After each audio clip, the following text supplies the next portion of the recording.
America में राष्ट्रपति चुनाव के बाद अब डोनाल्ड ट्रंप के साथ लगातार एलन मस्क की भी चर्चाएं हैं। दुनिया भर में ट्रंप और एलन मस्क की जोड़ी की बातें हो रही हैं। साल 2024 में अमेरिकी राष्ट्रपति चुनाव में डोनाल्ड ट्रंप की बम्पर जीत हो गई, जिसके बाद तस्वीर साफ हो गई कि नई सरकार में अब डोनाल्ड ट्रंप ही नए राष्ट्रपति होंगे। ट्रंप की जीत के बाद एलन मस्क बहुत बड़ी भूमिका निभाने जा रहे हैं। ट्रंप पर जानलेवा हमले के तुरंत बाद मस्क ने सार्वजनिक तौर पर उनका समर्थन किया था।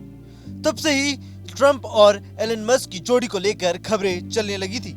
मस्क ने ट्रंप का सिर्फ समर्थन ही नहीं बल्कि ट्रंप के प्रचार में भी हिस्सा लिया था। साथ ही उन्होंने करीब $7 करोड़ भी खर्च किए थे। इसमें कोई दो राय नहीं है कि ट्रंप की जीत में एलन मस्क की अहम भूमिका रही है।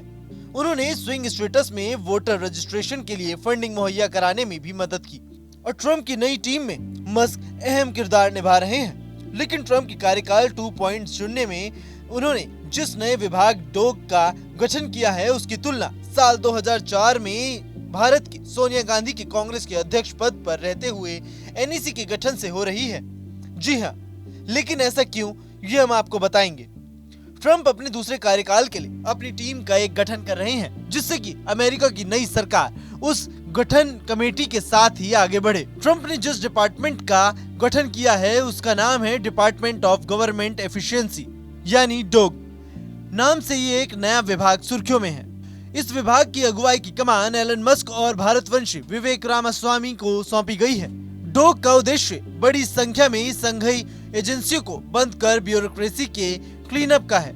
कहा जा रहा है कि इस क्लीनअप के तहत अमेरिका की 428 में से 99 एजेंसियां ही बच पाएंगी, जबकि बाकी सब पर ताले लग जाएंगे।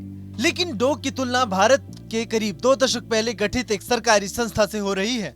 ऐसा इसलिए क्योंकि कांग्रेस की तत्कालीन अध्यक्ष सोनिया गांधी की अगुवाई में 2 दशक पहले इसका गठन किया गया था। यानी साल 2004 में एनईसी का सोनिया गांधी ने गठन किया था, जिसका काम मुख्य नीतिगत मामलों पर सरकार को सलाह देने का था। हालांकि समय के साथ एनईसी का प्रभाव बढ़ता गया। आलोचकों का कहना है कि इससे सरकार के औपचारिक ढांचे को दरकिनार कर शैडो गवर्नमेंट के तौर पर काम किया जा रहा है। 2004 में जब मनमोहन को यूपीए सरकार में प्रधानमंत्री बनाया गया, उस समय सोनिया गांधी का सरकार में किसी तरह का औपचारिक पद नहीं था। लेकिन फिर भी कांग्रेस अध्यक्ष होने के नाते उन्होंने इस सलाहकार समिति के तौर पर एनईसी का गठन किया। समिति ने गरीबी उन्मूलन, हेल्थ केयर, शिक्षा, सामाजिक न्याय समेत कांग्रेस पार्टी के एजेंडे पर काम करना शुरू किया था। इस समिति का मूल्य उद्देश्य इन क्षेत्रों में सरकार का सुझाव देना था। सलाहकार समिति होने के बावजूद एनईसी को व्यापार स्तर पर सरकार के फैसलों में उसकी व्यापार भूमिका के लिए जाना जाता है। इस समिति में सोनिया गांधी की सीधी भूमिका थी। उनके इस समिति पर इतना प्रभाव था कि इससे कैबिनेट में भी तनाव बढ़ गया था।